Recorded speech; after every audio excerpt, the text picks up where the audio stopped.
Uncle मूग पदे piece मुट्टा एतरा 780 उसको हाँ 780 780 प्लस। কেরালার জিম থেকে রুমে ফেরার পথে কিন্তু দোকান থেকে ডিমটা নিয়ে এলাম। কেমন করে কথা বললাম দেখলে? আমি কিন্তু এখন মালায়ালামটা শেখার চেষ্টা করছি। আজ এত বছর ধরে রয়েছি, মালায়ালামটা কখনোই ভালোবেসে শেখার চেষ্টা করিনি। এইবার ভাবলাম না, জেদ করে নিয়েছি, একটু একটু করে শিখব। কি বলতো, কেরালার ভাষা এতটাই কঠিন যে কি বলে সেটাই কিন্তু মাথায় আসে না।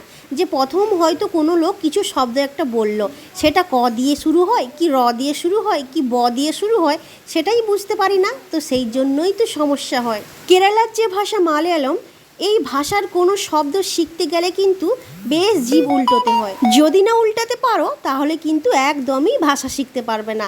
সেই জন্যই কিন্তু উল্টিয়ে উল্টিয়ে শেখার চেষ্টা চলছে। আমরা বাংলা ভাষায় ডিম বলি, আর কেরালার লোক ডিমকে কিন্তু মুট্টা বলে। আর আমি কিন্তু 30টা নিয়ে এসেছি। 30কে কেরালা ভাষায় বলে মুগ পদে। আমি কিন্তু মুগ পদে পিস নিয়ে এসেছি।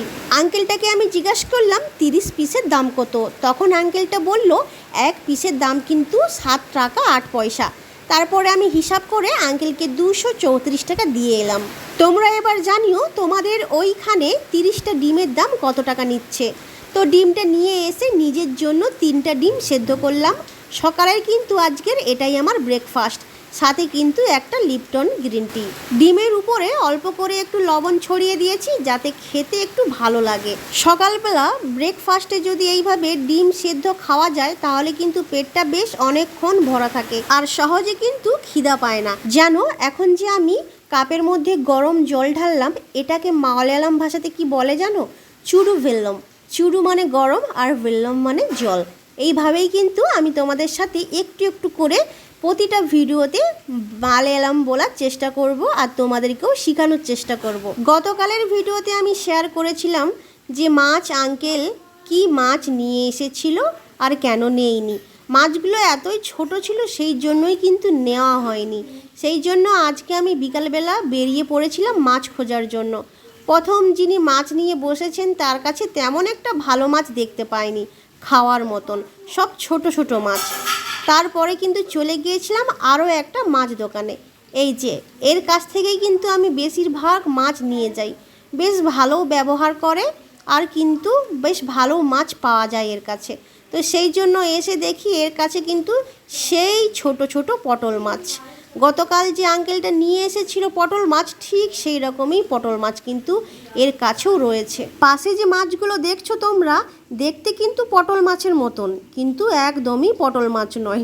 মানে পটল মাছের বড় ভাই বলল আর কি। এই যে ভাইয়াটা, উনি বললেন যে এটা নাকি পটল মাছের বড় ভাই। সে যাই হোক, জিজ্ঞাসা করলাম তা কত টাকা করে কেজি। বলল 240 টাকা করে কেজি, 1 কেজির দাম। তখন আমি জিজ্ঞাসা করলাম যে পাশের মাছটা তাহলে কত করে? এই ছোটো পটলগুলো বলছে 140 টাকা।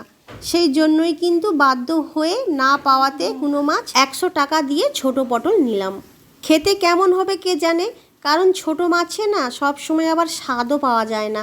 আর এই যে দেখো, এই ভাইয়াটা যে মাছ এখানে বিক্রি করছে বেশিরভাগ কিন্তু মালয়ালির মাছ।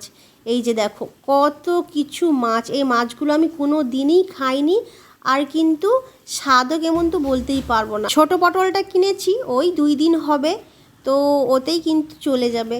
তারপরে তো মার্কেট আছেই, মাছের মার্কেট, সেখানে গিয়ে কিন্তু ভালো রুই মাছ নিয়ে আসতে হবে। ঘরে এসে একটু খিদে পাচ্ছিল, ভাবলাম কি খাওয়া যায়। ফ্রিজ খুলে দেখি একটা অরেঞ্জ পড়ে আছে। এই অরেঞ্জটা কিন্তু লুলু মল থেকে কিনে নিয়ে আসা হয়েছিল। এর বয়স হয়ে গেছে প্রায় আমাদের ঘরে আসার পর পুরো 20 দিন। আর এটা খাচ্ছিলাম না এই জন্য কারণ একটু টক টক ছিল বলে। সেই জন্যই আমি কি করেছি, একটা জলজিরা ছড়িয়ে নিয়েছি উপর থেকে। আর এই যে পটল মাছগুলোকে নিয়ে এসে কিন্তু এইভাবে আমি ঝাল করেছি ভাত দিয়ে খাবো বলে। তো চলো আজকের মতন ভিডিওটা এতটুকুই। তো ভিডিওটা যদি ভালো লেগে থাকে তোমাদের, একটা লাইক শেয়ার কমেন্ট করে দিও। দেখা হচ্ছে তোমাদের সাথে নেক্সট কোনো ভিডিওতে। ততক্ষণের জন্য টাটা।